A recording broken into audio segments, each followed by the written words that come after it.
novamente de dentro para fora. O Senhor trabalha de dentro para fora. O mundo trabalha de fora para dentro. O mundo tira as pessoas das favelas.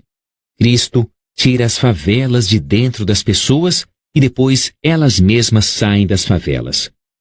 O mundo molda o homem, mudando seu meio. Cristo muda o homem e depois muda o meio. O mundo determina o comportamento humano, mas Cristo pode mudar a natureza do homem. Ezra Taft Benson. Eu gostaria de relatar uma história pessoal que, na minha opinião, contém a essência deste livro. Espero que entendam os princípios que estão por trás dela.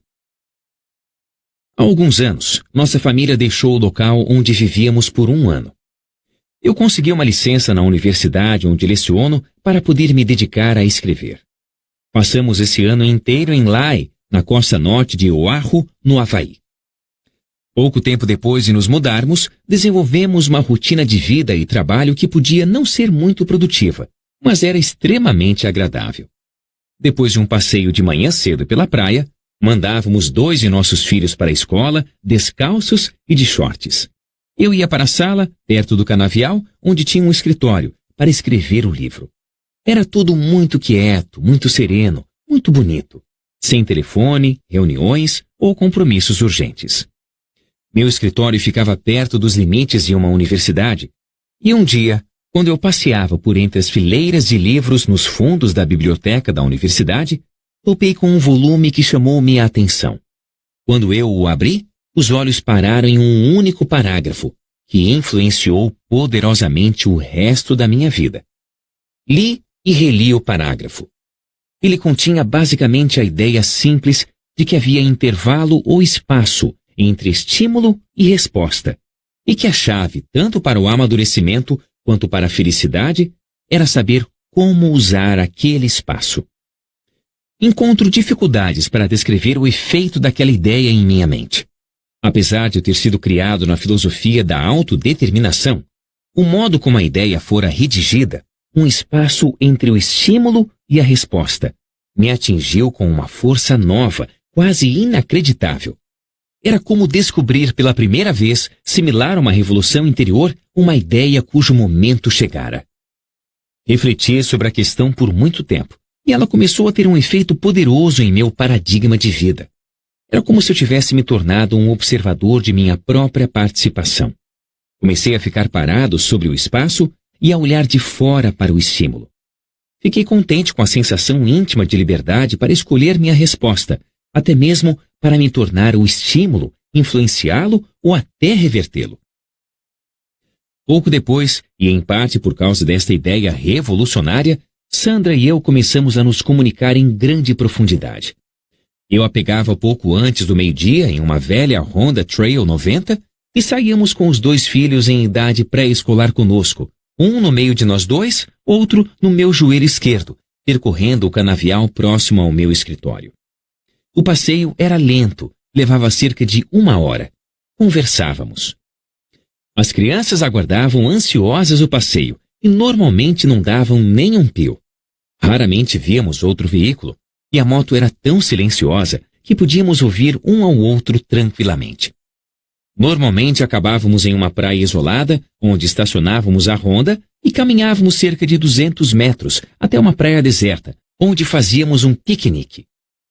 A praia de areia fina e o regato que desaguava no mar absorviam totalmente o interesse de meus filhos.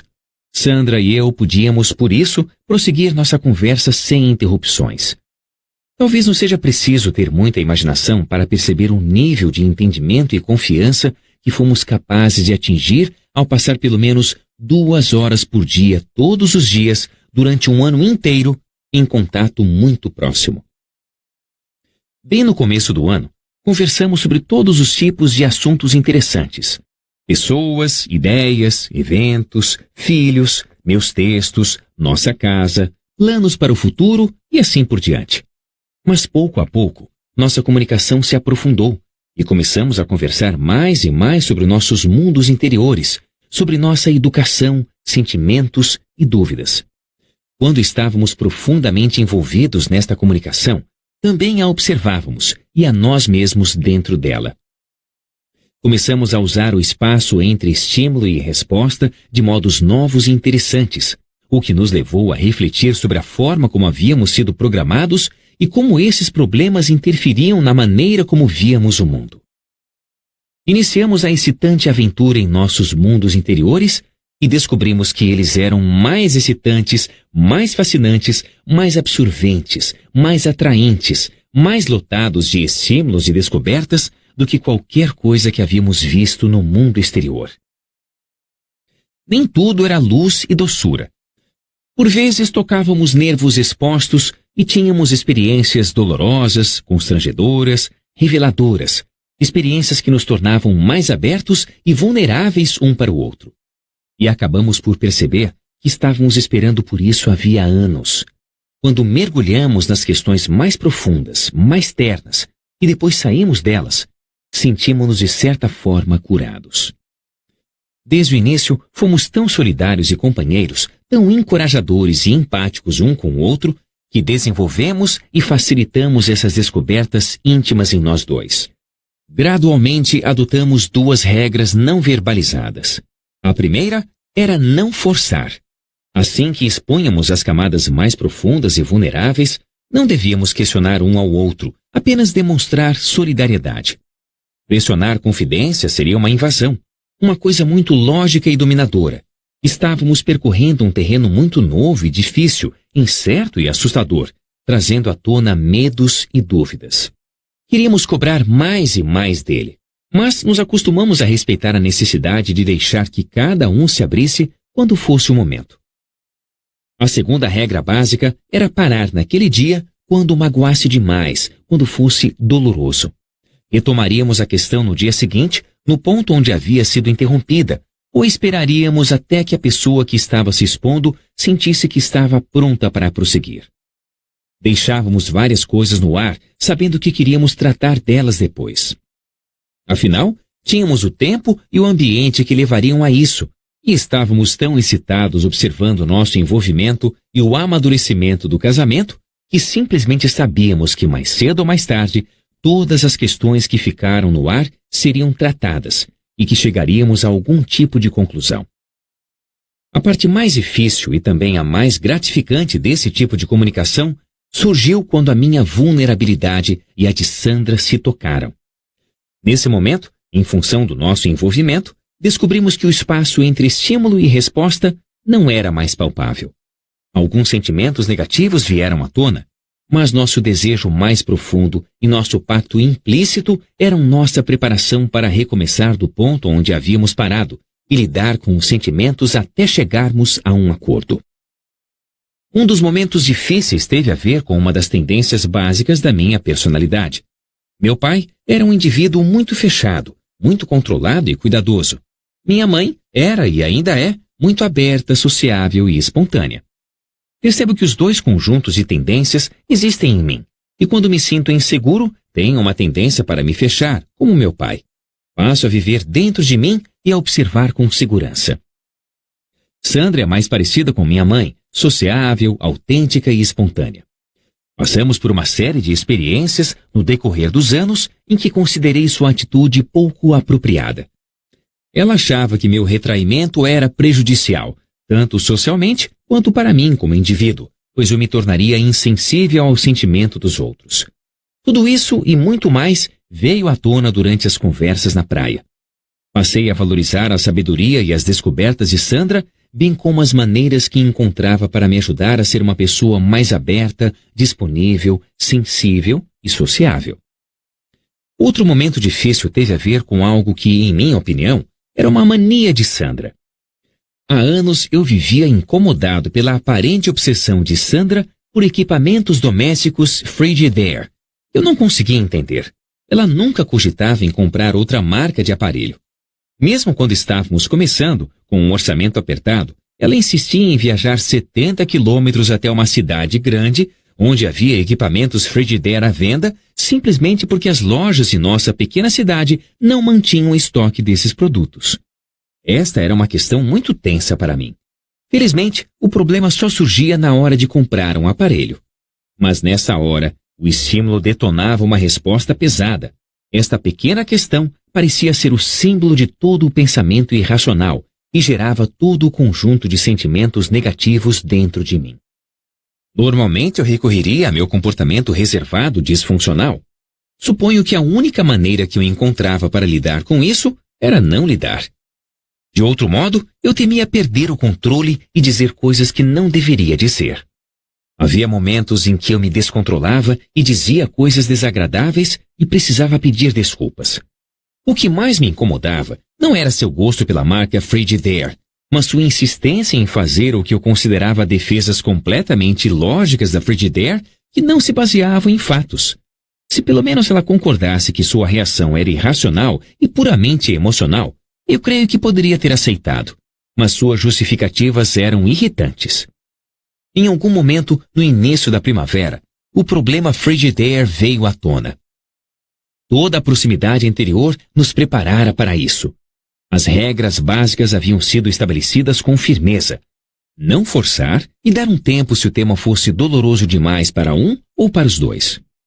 Jamais me esquecerei do dia em que conversamos. Não paramos na praia. Continuamos o passeio pelo canavial, talvez porque não quiséssemos olhar direto no rosto um do outro. Havia um histórico de tensão e sentimentos negativos associados ao problema e passara muito tempo sufocado. Nunca chegara ao ponto de ameaçar nosso relacionamento, mas quando se está tentando cultivar uma relação de proximidade e beleza, qualquer questão que provoca afastamento é importante. Sandra e eu ficamos maravilhados com as coisas que aprendemos naquela conversa. Foi realmente sinérgica. Era como se Sandra estivesse aprendendo pela primeira vez a pensar em sua mania. Ela começou a falar do pai, que havia sido professor de história do ensino médio durante anos e como treinador também. Para ganhar o suficiente para o sustento da família, ele entrou para o ramo de eletrodomésticos. Durante uma crise econômica, ele enfrentou sérias dificuldades econômicas e a única coisa que evitou sua falência naquele momento foi o financiamento do estoque, por conta da Frigidaire. Sandra tinha uma relação incrivelmente profunda e carinhosa com o pai.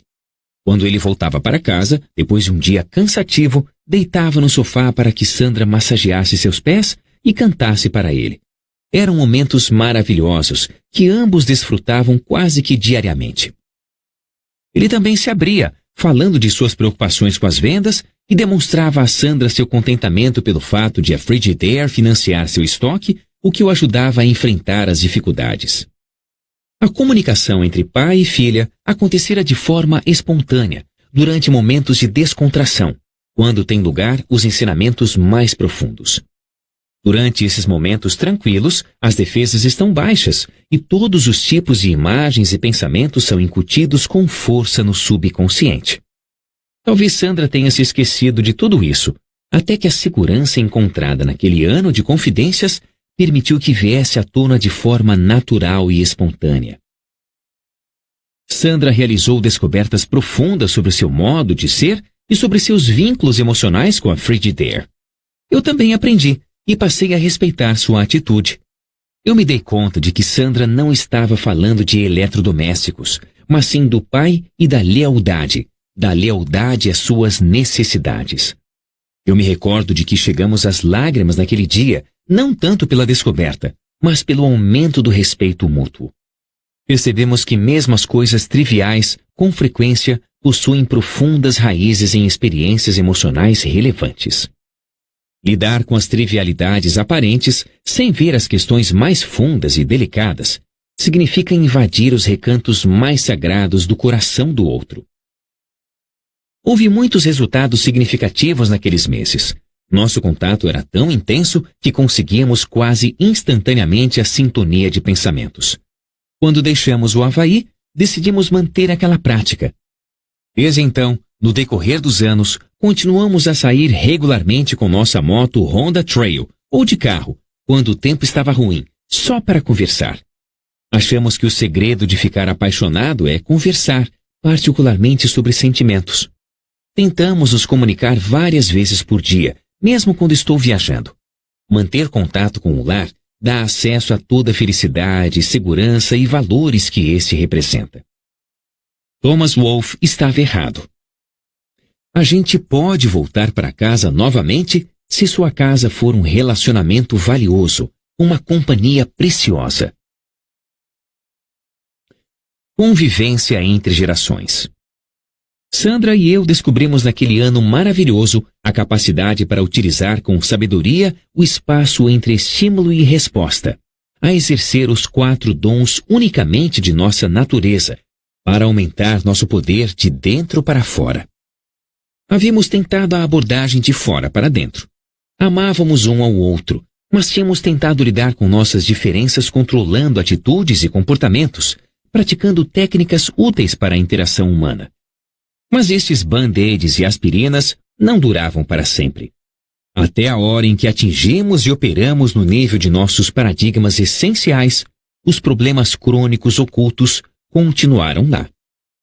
Quando começamos a trabalhar de dentro para fora, fomos capazes de construir um relacionamento baseado na confiança e na sinceridade, resolvendo as diferenças funcionais de modo profundo e duradouro, o que nunca teria sido conseguido de fora para dentro. Os frutos mais saborosos, um relacionamento rico ganha-ganha, uma compreensão profunda do outro e uma sinergia maravilhosa, cresceram a partir das raízes que plantamos no momento em que revemos nosso programa, reescrevemos nossos papéis e administramos nossas vidas de forma a ter tempo para a importante atividade quadrante 2 da comunicação profunda. Houve outros frutos também. Fomos capazes de ver, em um nível muito mais profundo, como nossas vidas haviam sido afetadas por nossos pais e como a vida de nossos filhos eram influenciadas e moldadas por nós, por vezes de maneiras que nem conseguíamos perceber.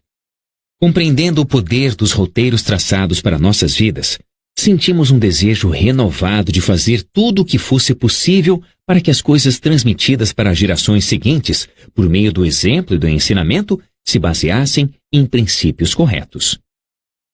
Dei atenção especial neste audiolivro aos roteiros que nos foram fornecidos e que desejávamos alterar proativamente.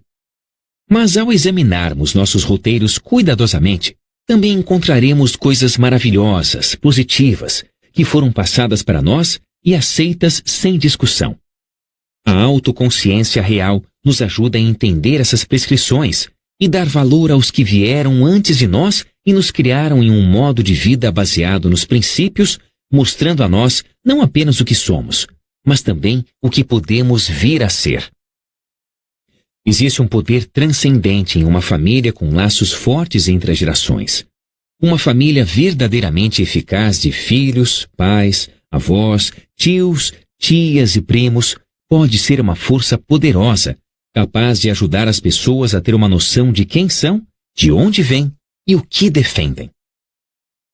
Para as crianças, é importante ter a possibilidade de se identificar com a tribo, sentir que muita gente as conhece e se preocupa com elas, mesmo que esteja espalhada por todo o país. Isso pode ser um tremendo benefício quando você cuida de sua família. Se um de seus filhos está enfrentando dificuldades e não consegue se relacionar bem com você em um determinado momento, talvez ele possa se relacionar com um irmão ou a irmã, que substituem o pai ou a mãe como mentores ou heróis por um certo tempo. Avós que demonstrem grande interesse pelos netos estão entre as pessoas mais preciosas da face da terra. Que espelho social maravilhoso e positivo eles podem ser. Minha mãe é assim.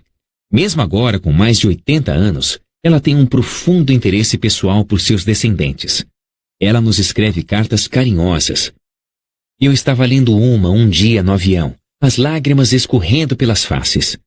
Eu poderia telefonar para ela hoje à noite e ela diria: Stephen, quero que saiba o quanto o amo e o quanto o acho maravilhoso. Ela tem sempre uma palavra de incentivo.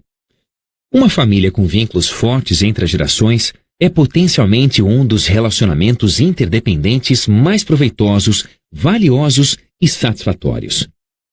E muita gente sente a importância desse relacionamento. Lembrem-se do fascínio que todos nós sentimos como raízes há algum tempo.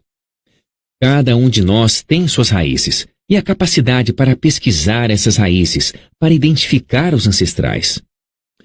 A motivação mais poderosa e nobre para tanto não se encontra em nós, mas na posteridade de toda a humanidade. Como já foi dito, existem só duas heranças duradouras que podemos deixar para os filhos: raízes e asas. Tornando-se uma pessoa de transição. Entre outras coisas, acredito que dar asas a nossos filhos e aos outros significa ensinar a eles a liberdade para superar as prescrições negativas passadas a nós. Acredito que signifique tornar-se o que meu amigo e sócio Dr. Terry Warner chama de uma pessoa de transição. Em vez de transferir as prescrições e roteiros para a geração posterior, podemos modificá-los de forma a fortalecer os relacionamentos durante o processo. Se seus pais o maltrataram quando era criança, isso não significa que você deva maltratar seus filhos. Contudo, há inúmeras evidências de uma propensão para a repetição do padrão. Como você é proativo, pode refazer esse roteiro.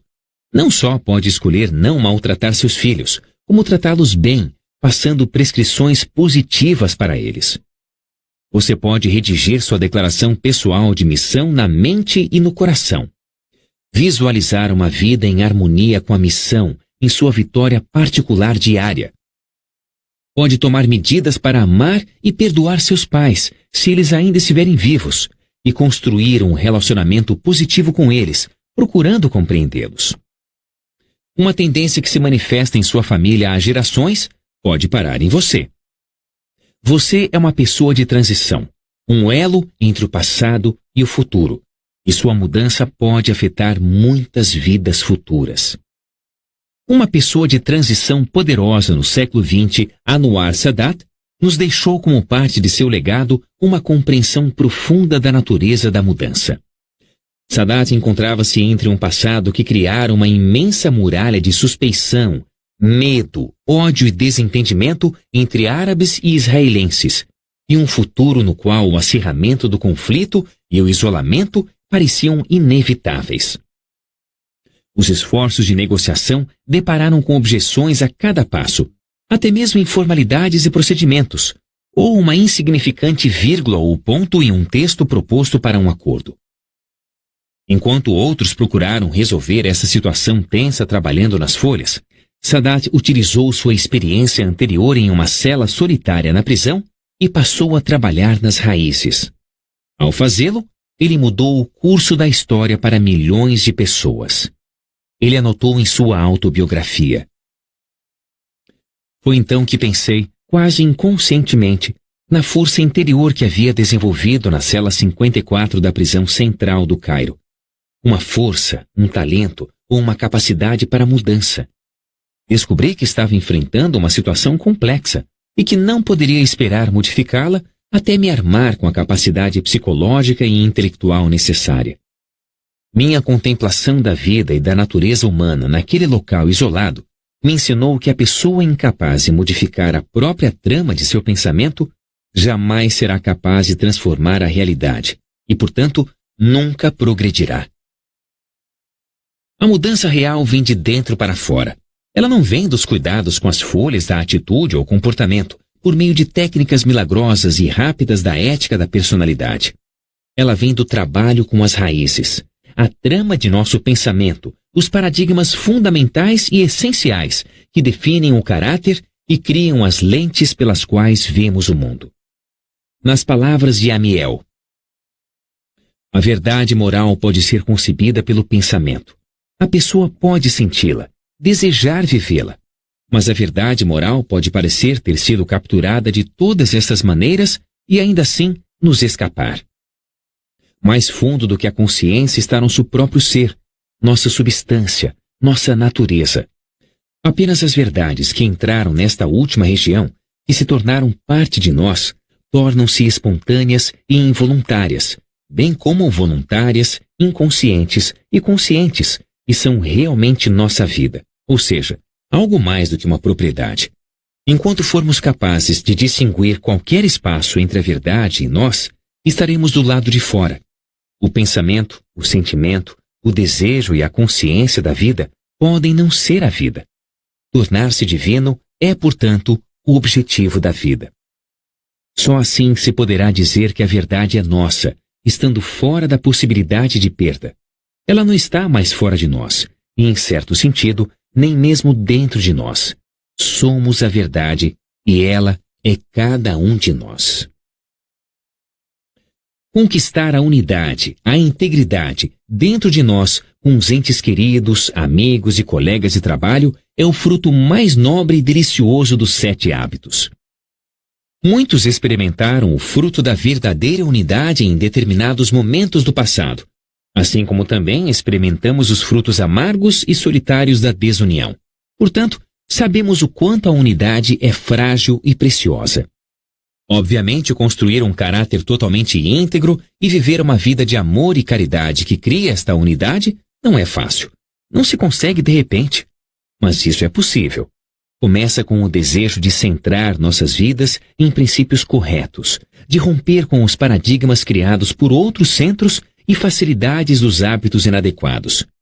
De vez em quando, cometemos erros, sentimos constrangimento. Mas se começarmos com a vitória particular diária e trabalharmos de dentro para fora, os resultados seguramente aparecerão. Ao plantarmos a semente e regarmos a terra, começamos a sentir a excitação do crescimento real. E um dia, sentiremos o sabor dos frutos incomparavelmente deliciosos de uma vida coerente, eficaz. Cito novamente Emerson. Aquilo que insistimos em fazer torna-se fácil. Não que a natureza da tarefa tenha se modificado, mas nossa habilidade para realizá-la aumentou.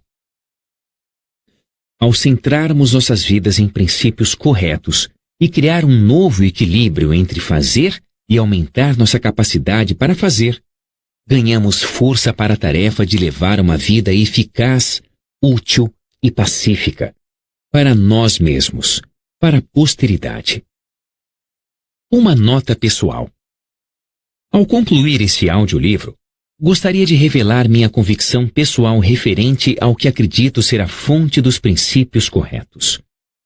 Creio que os princípios são leis naturais e que Deus, o Criador e Pai de todos nós, é a fonte de todos eles, bem como a fonte de nossa consciência. Acredito que à medida que as pessoas sejam capazes de viver a partir dessa consciência inspiradora, elas amadurecem e realizam sua natureza. Quando não conseguem, permanecem no plano dos animais. Acredito que existam partes da natureza humana que não possam ser atingidas nem pela legislação, nem pela educação, e que exigem o poder de Deus para serem tratadas. Acredito que, como seres humanos, não podemos nos aperfeiçoar. À medida que nos harmonizamos com os princípios corretos, os dons divinos serão libertados em nossa natureza, permitindo o cumprimento dos desígnios da criação. Nas palavras de Teilhard de Chardin, não somos seres humanos passando por uma experiência espiritual. Somos seres espirituais passando por uma experiência humana. Pessoalmente, eu luto por muitas coisas que mencionei neste audiolivro. Mas a luta vale a pena e produz frutos. Ela dá sentido à vida e me permite amar, servir e tentar novamente. T.S. Eliot, mais uma vez, expressa maravilhosamente minhas descobertas e convicções pessoais. Não devemos parar de explorar, e o fim de toda a nossa exploração será chegar ao ponto de partida e ver o lugar pela primeira vez.